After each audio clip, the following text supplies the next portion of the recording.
आजको यो भिडियोमा हामीले ग्रेड 12 को बोर्ड एक्जाममा सोधिने 5 मार्क्सको क्वेशन्स थियोरेटिकल क्वेशन्सको बारेमा सिक्नेछौँ। खास गरी 5 मार्क्सका दुईवटा थियोरेटिकल क्वेशन्सहरू आउनेछन्। ती थियोरेटिकल क्वेशन्सहरू 5 मार्क्सका लागि कुन कुन क्वेशन्सहरू बढी इम्पोर्टेन्ट हुन् त त्यो हामीले आजको यो भिडियोमा सिक्नेछौँ। एउटा इम्पोर्टेन्ट क्वेशन के हुन सक्ला भने define cost accounting, describe it's features भनेर, यो कस्ट अकाउन्टिङको च्याप्टरबाट। त्यसै गरी describe the objectives of cost accounting. याद राख्नुस्, अब्जेक्टिभ्स यदि सोध्यो भने तपाईहरुले अब्जेक्टिभ्स याद राख्नुभयो भने तपाईहरुलाई need, importance, functions, advantages, uses तपाईहरुले याद नगर्दा पनि हुन्छ। के गर्नु होला भने यही अब्जेक्टिभ्सलाई नीड, इम्पोर्टेन्स वा फंक्शन्स वा एडभान्टेजेस वा युजेस पनि लेख्न पाइन्छ। फरक कति मात्र हुनेछ भने अब्जेक्टिभ्स लेख्दाखेरि टु बाट स्टार्ट गर्नु होला। जस्तै कस्ट अकाउन्टिङको अब्जेक्टिभ्स के हुन सक्ला भने टु डिटरमाइन कस्ट वा टु कन्ट्रोल कस्ट। त्यसो भए यही अब्जेक्टिभ्सलाई हामीले इम्पोर्टेन्स लेख्यौं भने के लेख्ने छौं? टु को ठाउँमा इट लेखिदिनु होला अनि भर्ब 5 लेखिदिने। जस्तै it determines cost, it controls cost भनेर लेख्नु होला। अब्जेक्टिभ सोध्दाखेरि टु अनि भर्ब 1, जस्तै to determine cost, to control cost. तर इम्पोर्टेन्स वा नीड, फंक्शन्स, एडभान्टेजेस, युजेसहरू सोध्दाखेरि इटबाट सुरु गर्नु होला र verb 5 it determines cost, it controls cost यसरी लेख्नु होला। त्यस्तै गरी तेस्रो इम्पोर्टेन्ट क्वेशन के हुन सक्छ भने limitations. Describe the limitations of cost accounting हुन सक्छ। Limitations, describe the limitations of cost accounting. त्यस्तै गरी अर्को इम्पोर्टेन्ट के हुन सक्छ क्वेशन भने differentiate cost and financial accounting.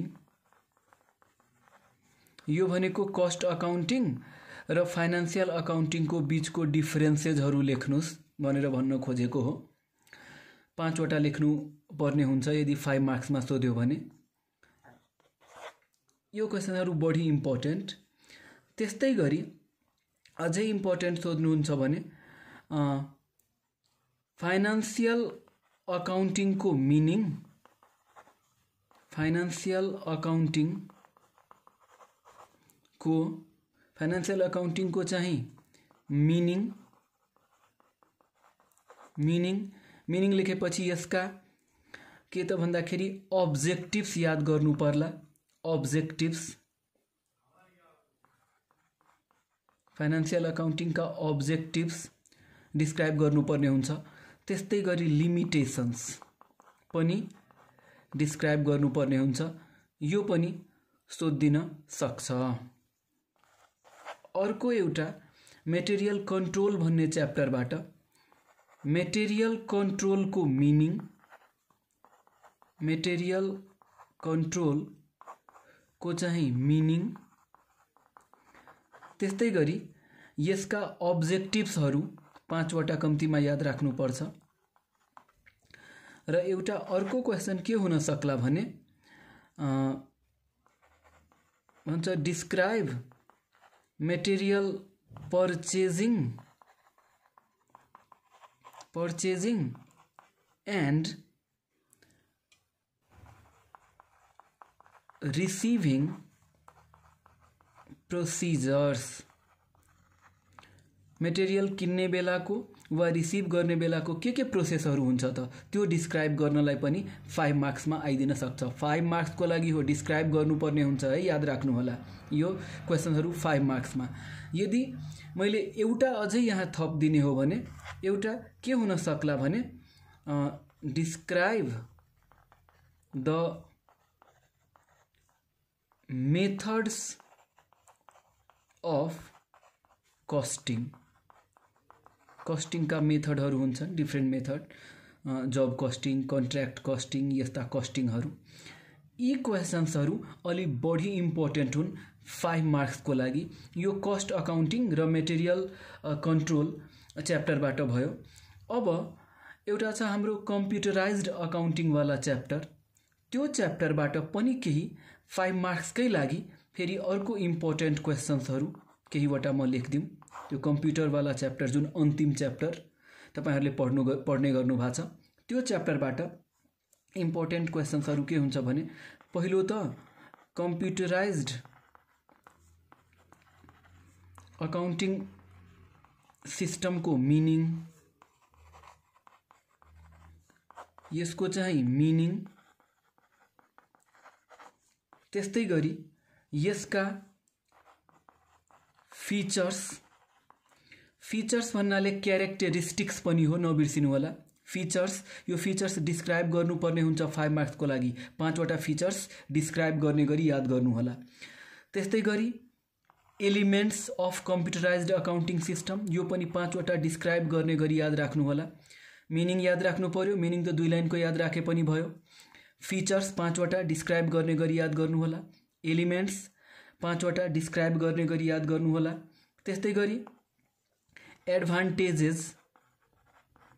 Advantages तपाईहरुलाई थाहा छ। एडभान्टेजेस भनेकै यो नीड, इम्पोर्टेन्स, फंक्शन्स, युजेस सबै बुझ्नु होला। एडभान्टेजेस र लिमिटेशन्स भनेको बेफाइदा हो है। डिसएडभान्टेजेस, लिमिटेशन्स भनेको। त्यसो भए यी चाहिँ 5 मार्क्सको लागि भयो। कम्प्युटराइज्ड अकाउन्टिङ सिस्टमको मिनिङ, यसका 5 वटा फीचर्स, 5 वटा एलिमेन्ट्स, 5 वटा एडभान्टेजेस र 5 वटा डिसएडभान्टेजेस वा भनौँ न लिमिटेशन्स। त्यस्तै गरी sources of information in computerised accounting system. Computerised accounting सिस्टममा रेकर्ड गर्दाखेरि, हामीले कम्प्युटरमा पैसाका कुराहरू रेकर्ड गर्दाखेरि इन्फर्मेसनको सोर्स के हुन सक्छ त, त्यो कुरा पनि इम्पोर्टेन्ट हो 5 मार्क्सको लागि। यस्तै गरी फीचर्स